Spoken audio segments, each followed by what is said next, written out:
सोचिए,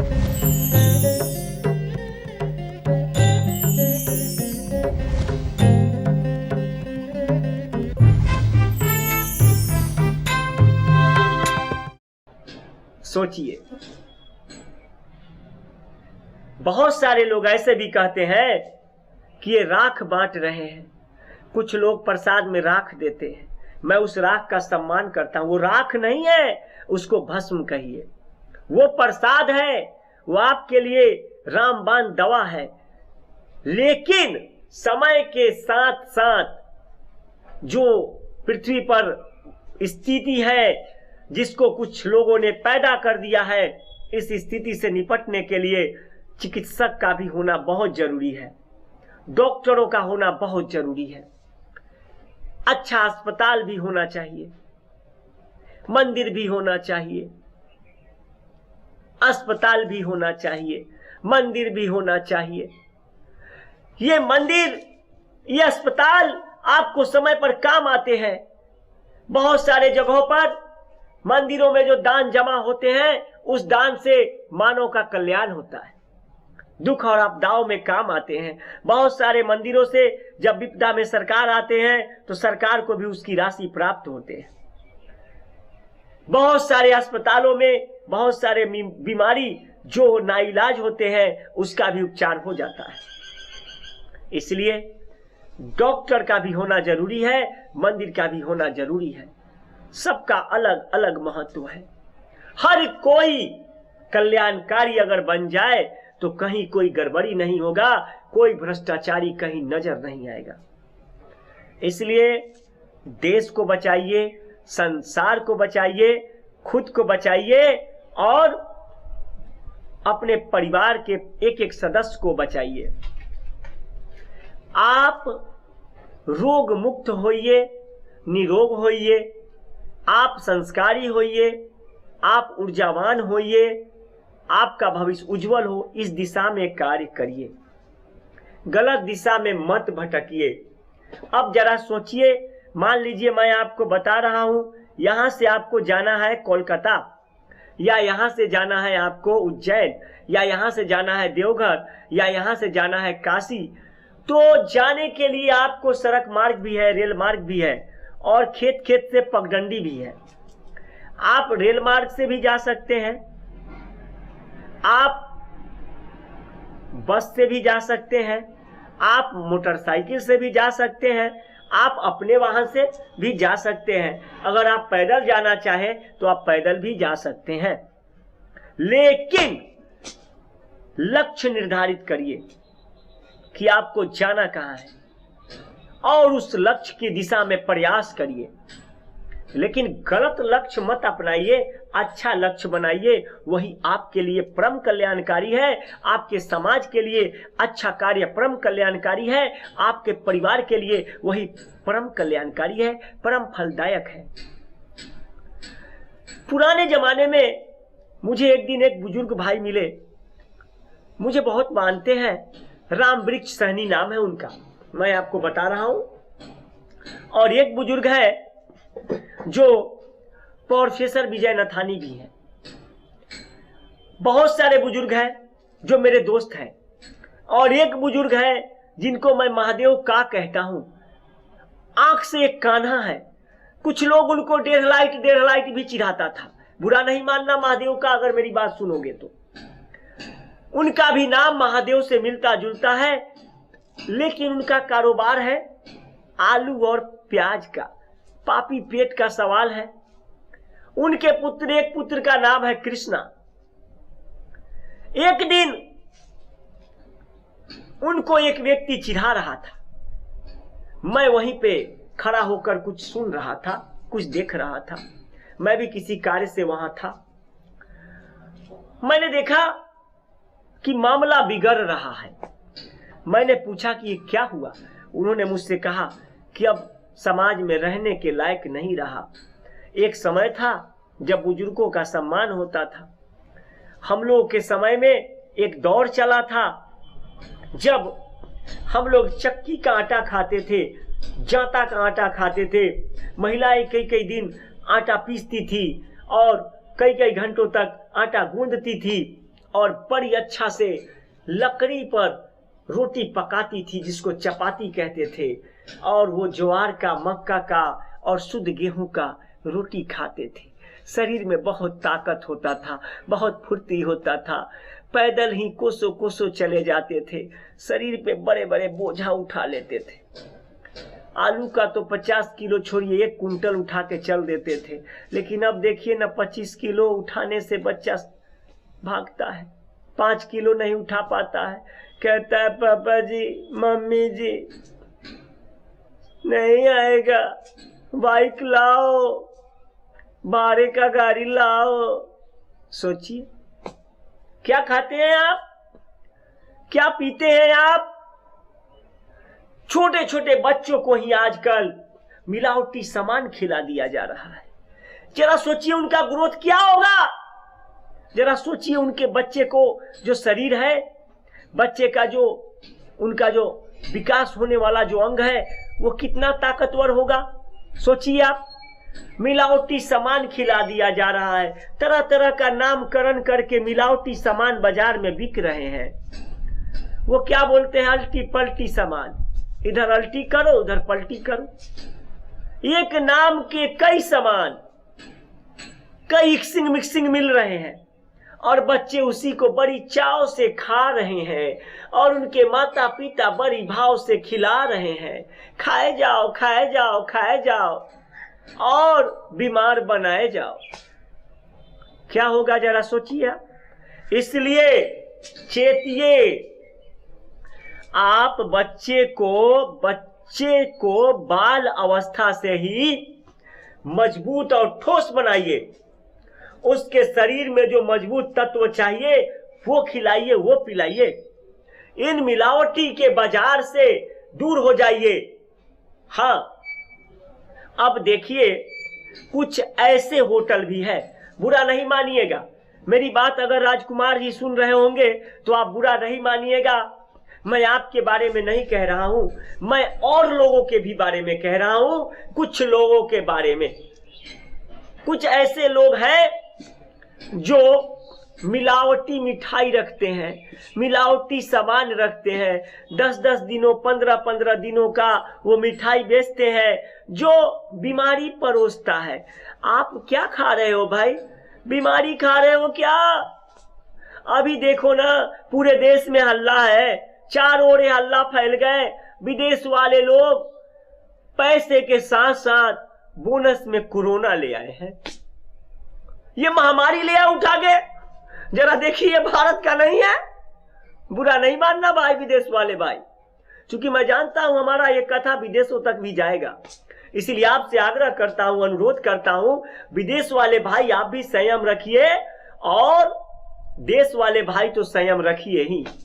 आप अपने बच्चों को सीमित भोजन कराइए जिससे पौष्टिक और प्रोटीन और जो विटामिन है वो बच्चों को मिले और उसका शरीर ताकतवर हो, वो बोल्ड हो और मजबूत हो, उसका दिमाग तेज हो।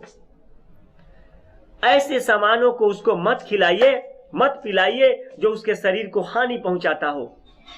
अभी कुछ ऐसे कोल्ड ड्रिंक है, देखिए कोल्ड ड्रिंक वाले भाई बुरा मत मानना, कुछ ऐसे कोल्ड ड्रिंक है, देखिए कोल्ड ड्रिंक वाले भाई बुरा मत मानना, कोल्ड ड्रिंक है जो आपके लिए हानिकारक है। जरा सोचिए, असली के जगह पर नकली कोल्ड ड्रिंक, बहुत सारे जगहों पर नकली फैक्ट्रियां खुल गए हैं। क्या करेंगे भाई, आप क्या पी रहे हैं, असली की नकली, पहले ये देख लीजिए। हाँ, आपको बचना है, आपको अच्छा बनना है, आपको संस्कारी बनना है, आपको बीमार मुक्त बनना है। आप घर का खाना अधिक खाइए, होटलों के खाने से बचिए। एक लड़का था, अपने हाथों में मिठाई रखा था, एक व्यक्ति आया, भाग के मिठाई छीन के फेंक दिया। वो लड़का उठा, एक पत्थर लिया, उस व्यक्ति को दे मारा, उसका माथा फूट गया, खून बहने लगा। हल्ला हो गया चारों ओर कि देखिए ना, ये अरविंद जो है ना, ये अरविंद जो है ना, देखिए ना, उपिंदर का माथा फाड़ दिया। ये लीजिए। वहीं से राजा राम जी दौड़ लाए। क्या बात है भाई, क्या हुआ? वहीं पर सुनील भी खड़ा था। ये क्या हो रहा है, क्यों मारा? भैया इस मिठाई में जहर था,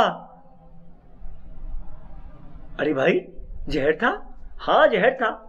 तो ठीक है जहर था, तो कैसे जाने की जहर है? उस मिठाई को एक जानवर को खिलाया गया, खाते के साथ टन बोल गया, मर गया। अब जरा सोचिए, जानवर का वो हाल हुआ, मक्खियों का वो हाल हुआ, तो खाने वाला व्यक्ति का क्या हाल होता? उसने सोचा कि मैंने ये क्या कर दिया, मैंने उपिंदर काका सर फोड़ दिया, वो तो मुझे बचाने के लिए आए थे, मैंने ये क्या कर दिया। उस बच्चा ने अपनी नादानी को समझा, भूल को समझा और माफी मांगा, कहा कि मुझे माफ कर दीजिए, मैं ये समझा नहीं कि आप मुझे बचाने के लिए मिठाई फेंक दिए हैं। इसलिए चेतिए, आप जो मिठाई खा रहे हैं और सामने वाला आपको कह रहा है कि इसे मत खाइए, तो उसको गाली मत दीजिए, उसको डांटिए मत, उसको पत्थर मत मारिए, उसको कंकर मत मारिए, उसको फटकारिए मत। आप अपने मिठाई की गुणवत्ता को परखिए। आप हाट बाजार में जाते हैं, बड़े बड़े शहरों में, देखते हैं कितना मक्खियां इधर से उधर टप टप टप टप करता रहता है, इस तरह से उधर, उधर से उधर, उधर से उधर, उधर से उधर, वो मक्खियां करता है कि नहीं करता है?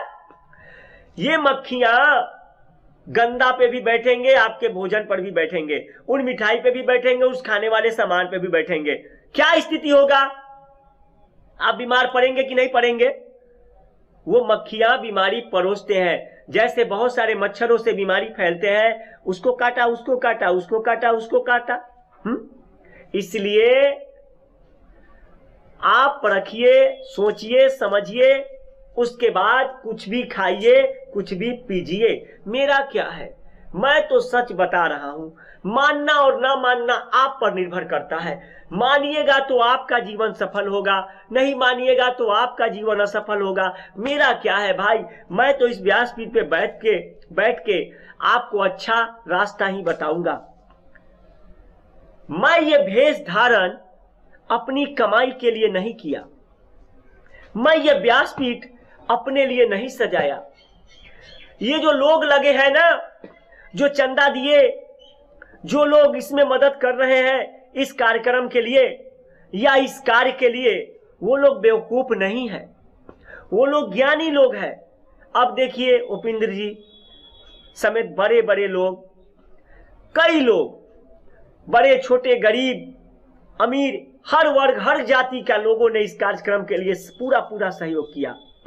सुनील सागर तो दिन रात एक कर दिया, बड़े बड़े लोग, उसके बाद राजू, ये सारा लोग एक पैर पर खड़ा हो गए। क्यों खड़ा हो गए? इसलिए खड़ा हो गए कि सत्य संवाद देश दुनिया में जाएगा, लोगों को लाभ होगा और लोग अच्छा बनेंगे, उनका जीवन अकाल मृत्यु की ओर नहीं जाएगा।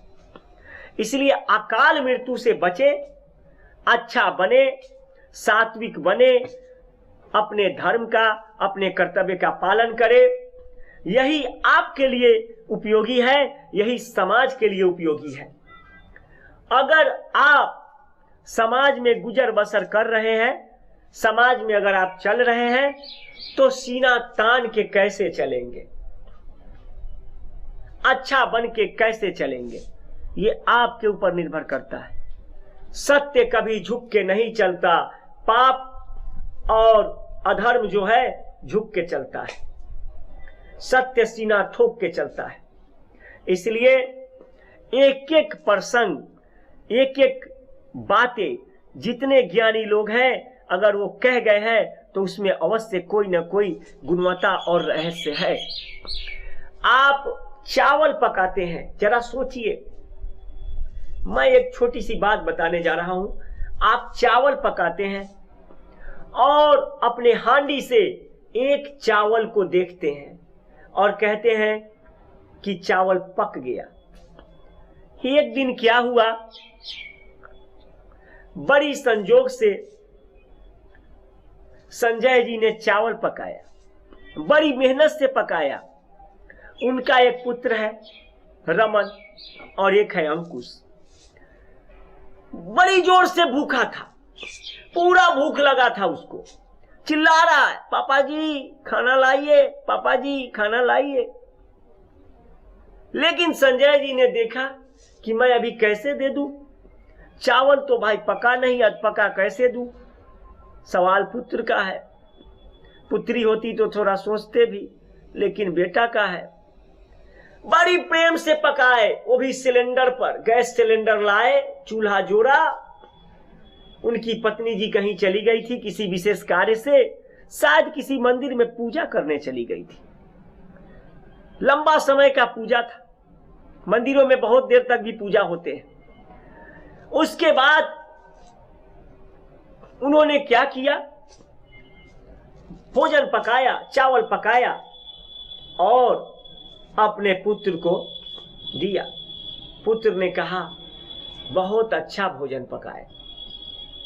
जानते हैं, चावल को शुद्धता से पकाया उन्होंने, बड़ी ध्यान से बनाया, क्योंकि बेटा को खिलाना था।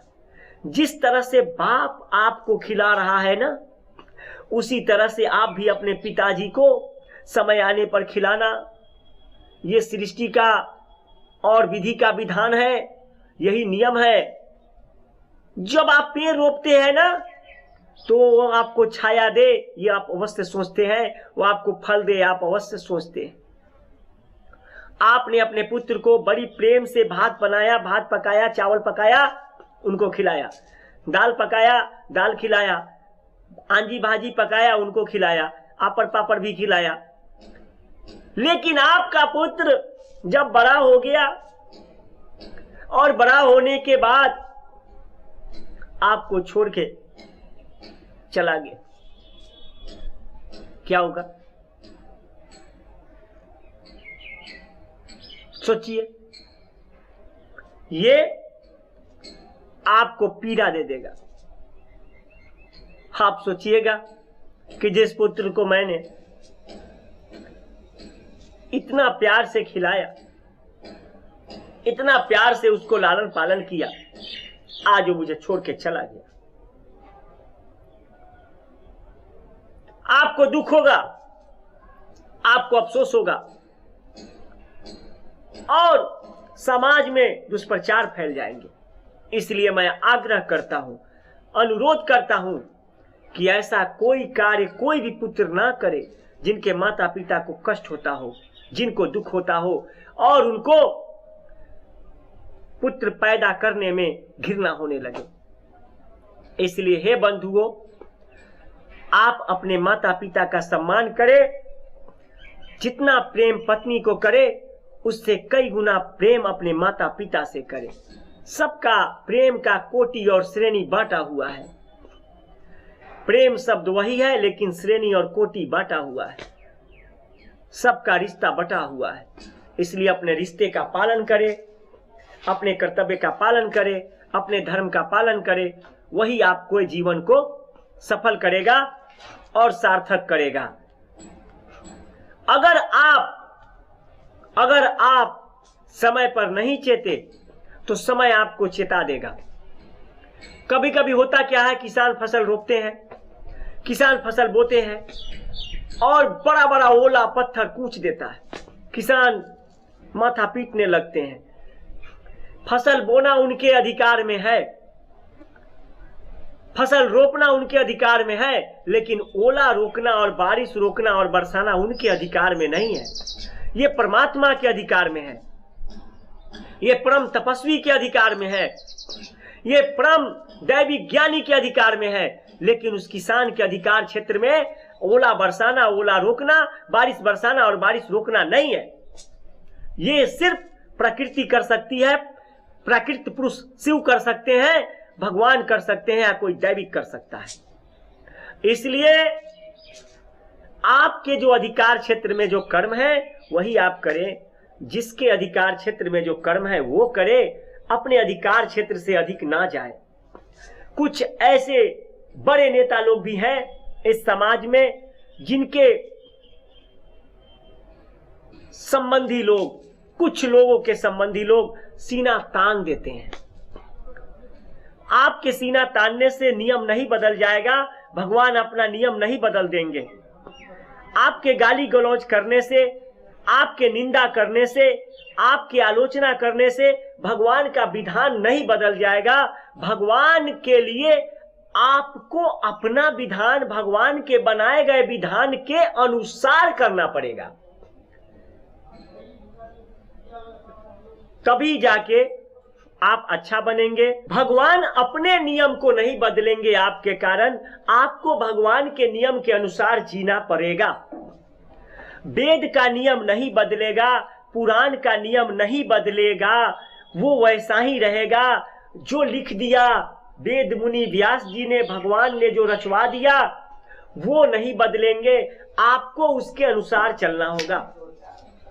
अगर कोई कहता है कि मैं भगवान के बनाए गए नियम को नहीं मानूंगा, तो वो मूर्ख है, वही दुख भोगता है, वही दलदलों में फंस जाता है। मंदिर आपके पास नहीं आएंगे, मंदिर आपको जाना पड़ेगा। आपने अगर सोच लीजिए किसी गांव में घर बनाया है, मैं एक बात कहता हूं, अगर आपने घर मोतीपुर में बनाया है तो भारत में मोतीपुर कई जगह है। समस्तीपुर में भी एक मोतीपुर है, मुजफ्फरपुर में भी एक मोतीपुर है, उत्तर प्रदेश में भी एक मोतीपुर है, और भी एक जगह मोतीपुर है। लेकिन आपका घर मोतीपुर में है तो जिस मोतीपुर में होगा वही होगा, और बाकी मोतीपुर में जाके खोजेंगे तो वहां आपका घर नहीं मिलेगा। इसलिए आपको नियम मानना पड़ेगा, आपको समय पर चलना पड़ेगा। भगवान सूर्य जिस तरह से प्रातः काल होते ही उदय हो जाते हैं और संध्या में अस्त हो जाते हैं, सूर्य अपना कार्य दिन और रात करते हैं। आपके भारत से दूसरे जगह चले जाते हैं, फिर दूसरे जगह से फिर भारत में आ जाते हैं, और देखिए कितना चमत्कारिक घटना है, कितना दैविक घटना है, कितना ही बड़ा रहस्य है। सूर्य के भी माता पिता हैं और सूर्य के भी पुत्र हैं, सूर्य की भी पत्नी है, छाया और संज्ञा। संज्ञा से छाया हुई, उनके भी पुत्र हैं यमराज और शनि महाराज, तप्ती भद्रा पुत्री है, और अश्वनी कुमार भी उनके सूर्य के पुत्र हैं। हनुमान जी सबसे बड़े भक्त हुए, उनका गुरु सूर्य हुए। इसलिए सूर्य अपने कर्तव्य का पालन करते हैं। हम अगर सूर्य का आलोचना करेंगे, भगवान सूर्य का शिकायत करेंगे, तो मुझे खुद निंदा सहना पड़ेगा, मुझे शर्मिंदा होना पड़ेगा। सूर्य को शर्मिंदा नहीं होना पड़ेगा, क्योंकि वो स्वयं में तेज है, सूर्य है। सूर्य के किरण में ऐसी ऐसी शक्तियां हैं जो बहुत सारे भयानक भयानक भयावह कीटाणु जो है उसको समाप्त कर देता है। और ऐसे ऐसे ऊर्जा भी हैं जो आपके शरीर को देते हैं, पेड़ पौधों को देते हैं, जो परम कल्याणकारी है आपके लिए, इस प्रकृति के लिए, इस संसार के लिए। सूर्य की रोशनी बहुत ही कल्याणकारी है। भगवान सूर्य का पूजा छठ के रूप में साल में 2 बार भारत में कई राज्यों में मनाए जाते हैं, चैत माह में और कार्तिक माह में। बहुत बड़ा पूजा होता है, ये बहुत बड़ा साधना होता है। श्रद्धालु भक्तगण पहले कई दिनों तक पवित्र होकर एक एक सामान लाते हैं भगवान सूर्य की पूजा के लिए, अर्घ देने के लिए। मैंने भी कई बार भगवान सूर्य भास्कर का सूर्य अर्घ यज्ञ का आयोजन किया था। चाहता हूं कि फिर से करूं, इसमें आप सबों से भी सहयोग लेंगे। इसका फल मैंने देखा था संसार में भी। जब मैंने इस यज्ञ को किया था, कराया था, तो इसका फल बहुत दिखा था। मैं इसमें आप लोगों से भी सहयोग लूंगा और कोशिश करूंगा कि आप लोग सहयोग करें। हाँ, आप लोग सहयोग करेंगे, मुझे पूरा उम्मीद है और मुझे विश्वास है। हाँ, भगवान सूर्य का पूजा करना परम कल्याणकारी है। भगवान सूर्य साक्षात दर्शन देने वाले बहुत ही बड़े महान देवता हैं। भगवान सूर्य का जो मंदिर बनाता है उसको सबसे पहले चर्म रोग नहीं होता, और उसके बाद कई ऐसे बीमारी है जो भाग जाते हैं। भगवान सूर्य की शक्तियों को देखने के लिए आपके पास वो दैविक दृष्टि चाहिए। भगवान सूर्य कई दृष्टिकोण से कल्याणकारी है, वैज्ञानिक दृष्टिकोण से भी कल्याणकारी है, दैविक दृष्टिकोण से तो है ही। जब संसार का निर्माण हुआ तो दिन के लिए सूर्य, रात के लिए चंद्र बनाए गए और असंख्य तारे बनाए गए। ये सूर्य देवता प्रकाश देते हैं, ये सोच के नहीं देते हैं कि मैं फलाने को प्रकाश दूंगा और चिल्लाने को नहीं दूंगा। ऐसा वो भेदभाव नहीं करते। उनका प्रकाश सबके लिए एक समान है। उनका आशीर्वाद सबके लिए एक समान है। अब कोशिश ये करना है कि उनका प्रकाश पाना किसको किसको है, उनका आशीर्वाद पाना किसको किसको है। जिसको पाना है वो सूर्य का ध्यान करेंगे। सूर्य का व्रत छठ, पहले तो स्नान ध्यान किया जाता है बड़ी श्रद्धा से। उसके बाद खीर रोटी का लोग पूजा करते हैं। भगवान का खीर रोटी फल से प्रसाद चढ़ाते हैं। इसको लोग खरना कहते हैं। उसके बाद संध्या अर्घ होता है, जो अस्त बेला के समय सूर्य जब अस्त होने लगते हैं तो भगवान सूर्य को आस्था और निष्ठा के साथ अर्घ दिया जाता है, जल दिया जाता है, प्रसाद चढ़ाए जाते हैं। और पुनः प्रातः काल सुबह में श्रद्धा से फिर उदयमान जो उदय सूर्य होते हैं उनको पूजा करते हैं।